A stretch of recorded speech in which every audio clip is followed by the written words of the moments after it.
everybody, I'm Miss Maureen, one of the Youth and Parent Services librarians from Huntington Public Library in Huntington, New York. And thank you for joining me for my storybook adventures, where this month the theme is magical food. I hope you enjoy the couple of stories that I'm going to be reading right now, and then afterwards I hope you'll join me for the craft. Okay, so the first story I'm going to read is called Patan's Pumpkin, a traditional flood story from southern India, and it's told by Chitra Soundar and illustrated by Frenay Lassac.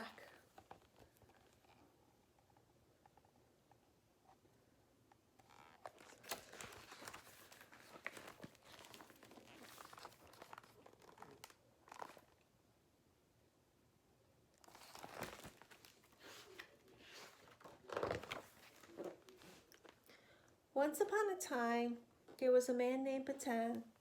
He lived with his wife Kanai on the banks of a mighty river that galloped down the Sahyadri Mountains. They tended their goats, fed their bulls, and rode the elephants that roamed their lands. Patan grew pepper, rice, nutmeg, and bananas. He shared his food with everyone, the animals, the birds, and the insects.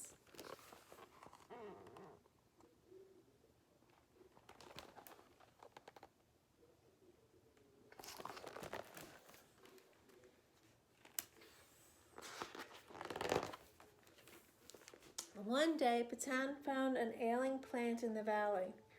It had beautiful yellow flowers. I'll plant it by my hut and look after it, he thought. The plant liked its new home. Its yellow flowers smiled at the sun. Look, Patan called one day, a pumpkin has started to grow.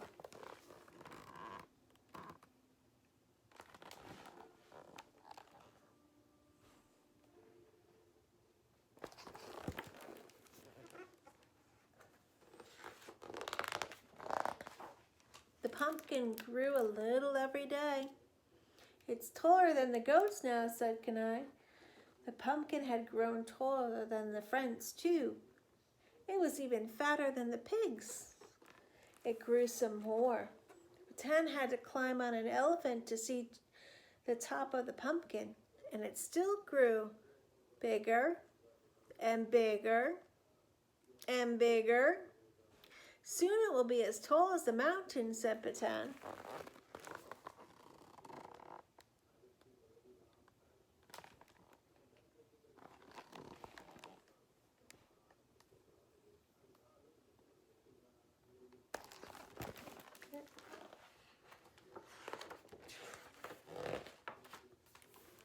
The next day, dark clouds had gathered.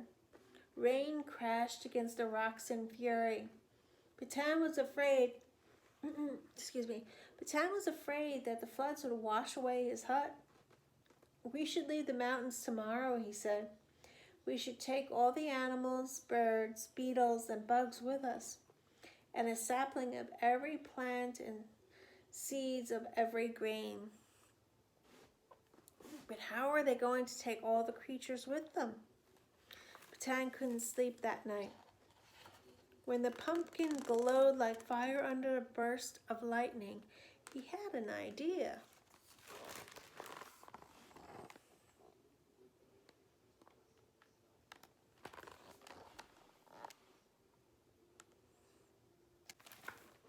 In the morning, Patan reached for his axe. It's time to harvest the pumpkin, he said. Battling the lashing rain, Patan climbed the mountain. The birds and animals followed him. Then Patan jumped on top of the pumpkin. He cut a big hole in it and dived into its orange flesh. The birds called out in fear. The goats bleated. The bulls snorted.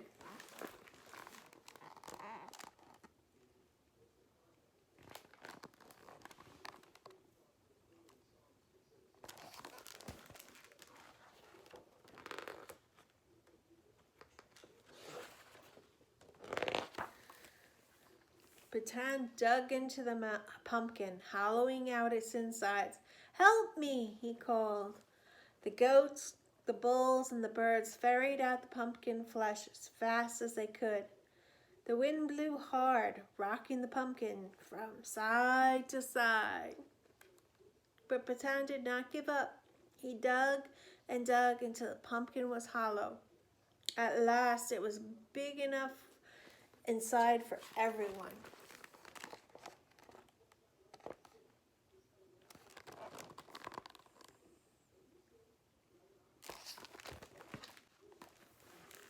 Down in the valley, Kenai filled sacks with grain, seeds, and herbs.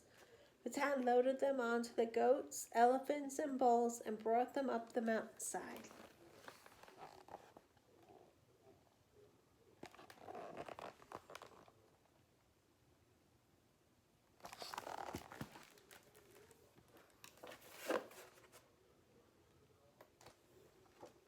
Hurry, climb in, Patan cried. The dark evening skies cradled the mountain in darkness. We must leave before nightfall, said Patan.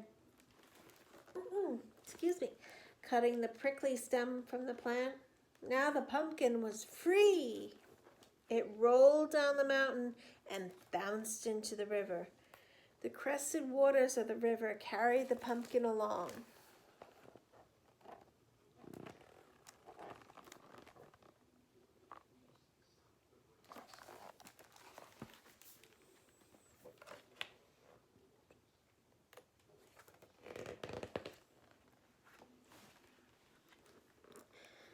Many a day and night must have passed. No one counted. It rained and rained and rained. Kenai sang a lullaby to soothe the baby animals and birds. While the gods of rain and thunder send us a storm, here inside the pumpkin we are safe and warm. One day we will return to our mountain peak, but in this great darkness, light is what we seek.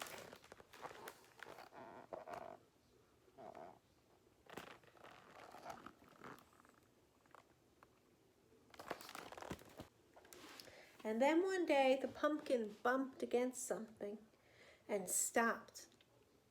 Patan climbed out into a bright and sunny day. We've reached the plains, he called joyfully. Kenai and all the creatures hurried out.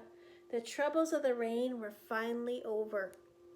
The pumpkin has saved us, said Kenai. The animals and birds basked in the sunshine.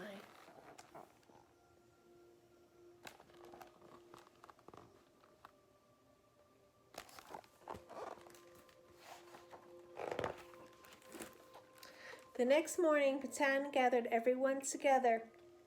It's time, it's time to return home, he said. Back in the valley, they built a new house by the river. I'm forever grateful to the pumpkin, Patan said, as he planted the single pumpkin seed he had saved.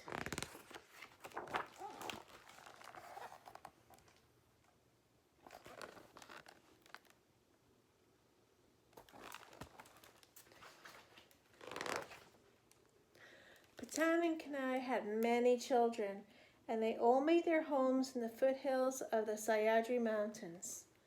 Even today, Patan's descendants live in this valley, looking after their animals and growing pumpkins. They remembered Patan and Kenai with reverence and love.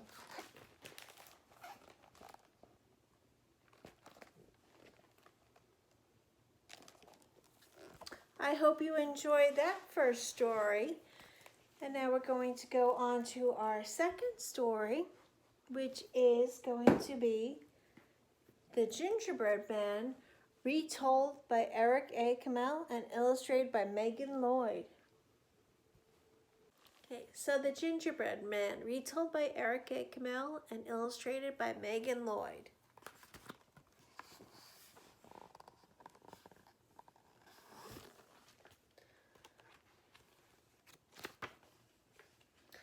Once upon a time, an old woman and an old man decided to make some gingerbread. First they mixed up the dough, then they rolled it out on the table. Then they cut the dough into the shape of a gingerbread man.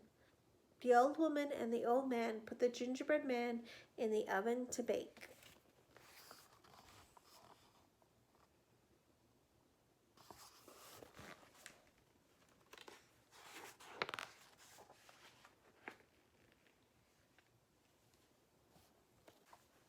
He baked for a good long time. When he was done, the old woman and the old man let him cool a little. Then they decorated him with 2 licorice eyes, a mouth made of icing, and 3 peppermint buttons down the front of his shirt. As soon as they put on the last peppermint button, up jumped the gingerbread man. To their surprise, he leaped off the table and ran out the door. "Come back, gingerbread man, come back," the old woman and the old man called as they ran after him.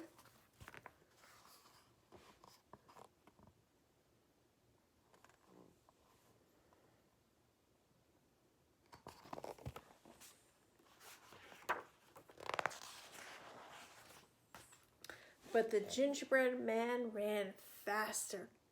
"I'll run and run as fast as I can. You can't catch me, I'm the gingerbread man."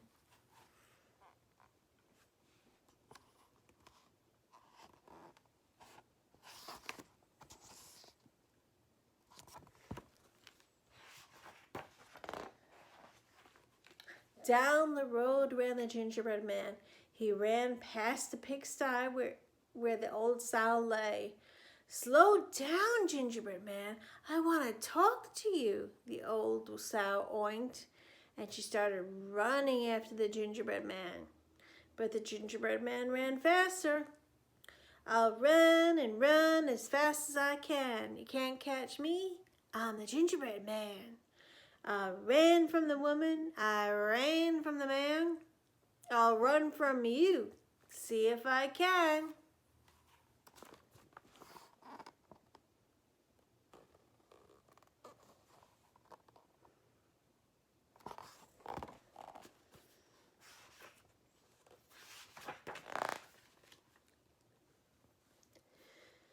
Down the road ran the gingerbread man. He ran past the doghouse. The dog wagged his tail.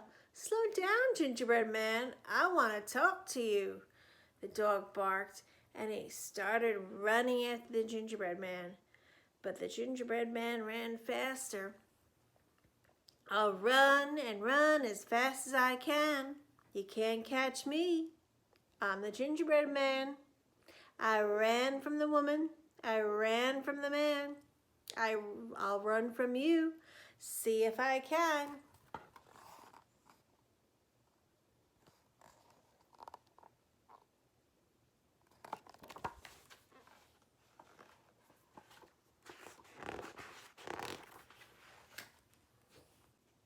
Down the road ran the gingerbread man. He ran past the pasture where the horse and the cow stood grazing. The horse neighed, the cow mooed. "Slow down, gingerbread man. We want to talk to you." And they started running after the gingerbread man. But the gingerbread man ran faster. "I'll run and run as fast as I can. You can't catch me, I'm the gingerbread man. I ran from the woman, I ran from the man. I'll run from you, see if I can."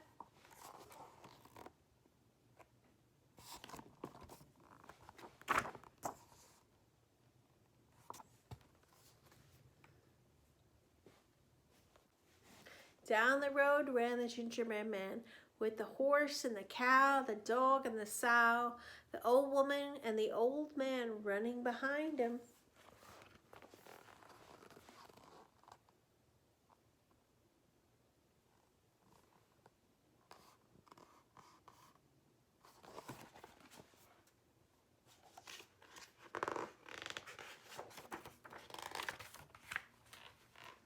The gingerbread man ran and ran until it came to the river.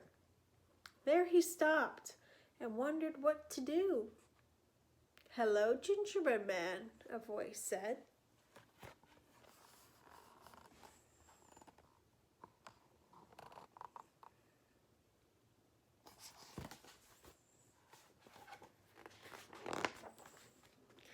It was a fox. The gingerbread man cried, "I'll run and I'll run as fast as I can. You can't catch me, I'm the gingerbread man.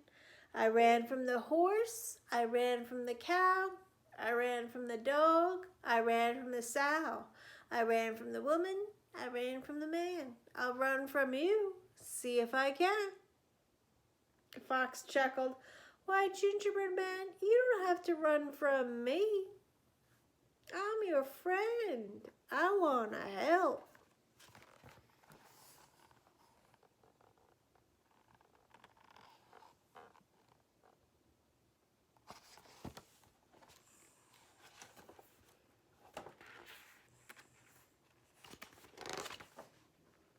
How can you help me? The gingerbread man asked the fox. Hop on my tail, the sly fox said, and I'll carry you across the river. You'll be safe on the other side. The gingerbread man hopped on the fox's tail. The fox jumped into the river and started swimming across.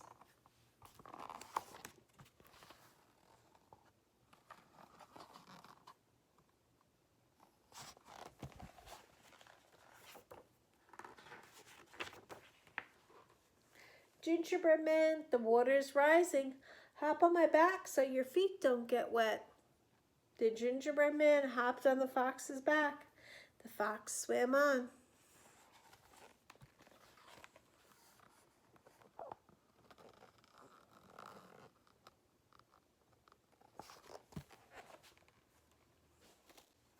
After a while, the fox said, Gingerbread man, the water is still rising. Hop on my head so your feet don't get wet. Then Gingerbread man hopped on the fox's head. The fox swam on.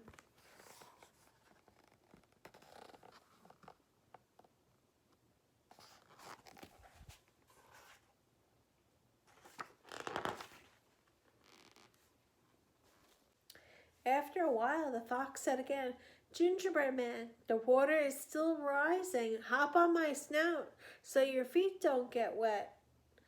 Then the gingerbread man hopped on the fox's snout.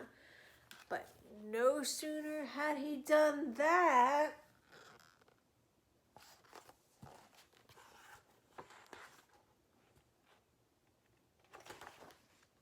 the fox threw back his head and snapped up the gingerbread man in one bite.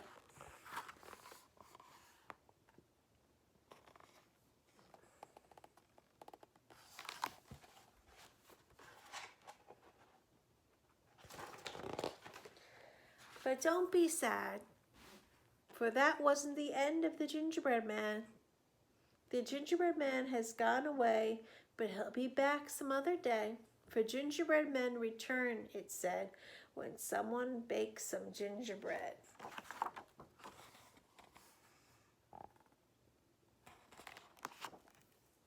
Well, I hope you enjoy that second story of magical food.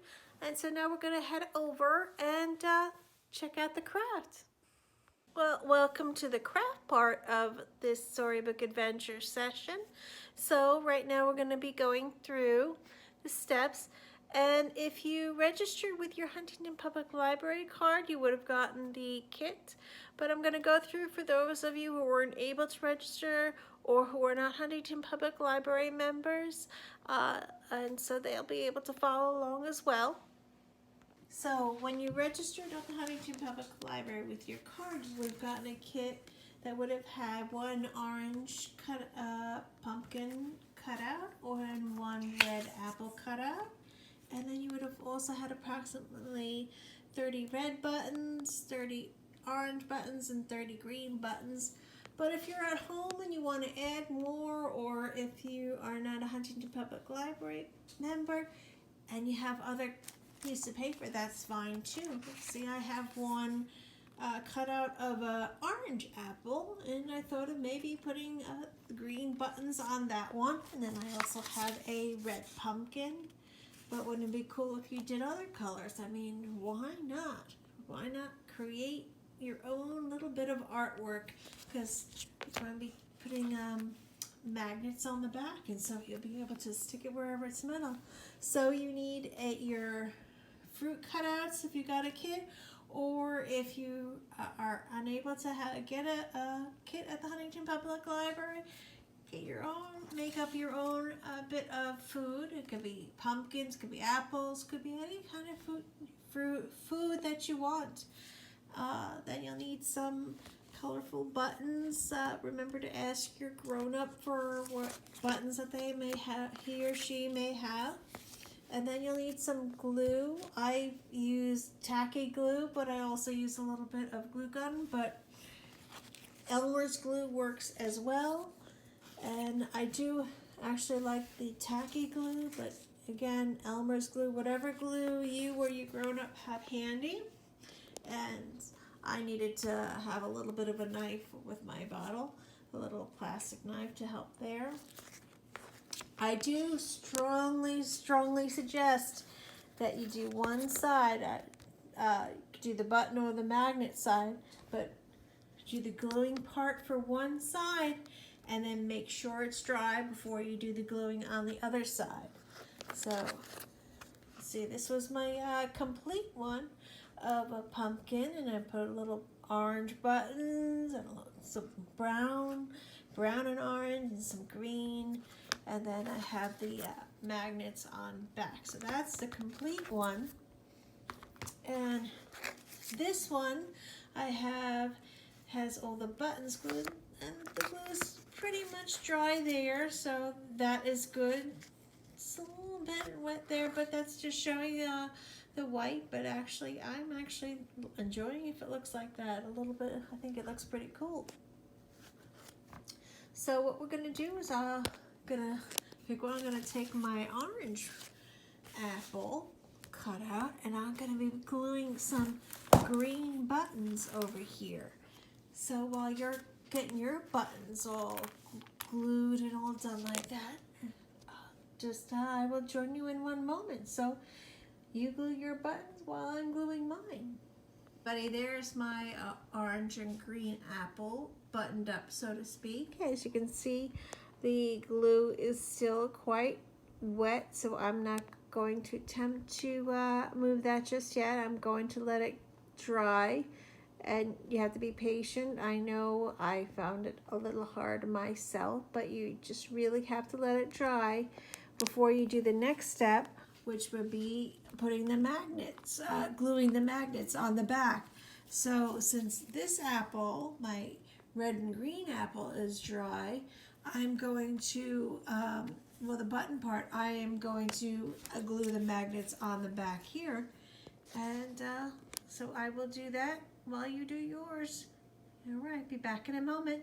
Okay, so the red apple now has its magnets glued on it, so that is great. I'm gonna let that dry before I attempt to put that on the refrigerator, but now I'm gonna show you what the orange pumpkin looks like on the fridge. Okay, there's my orange pumpkin all set on the fridge. Well, again, this is Miss Maureen from the Huntington Public Library, and I hope you enjoyed this month's Storybook Adventures, and until next time, bye-bye.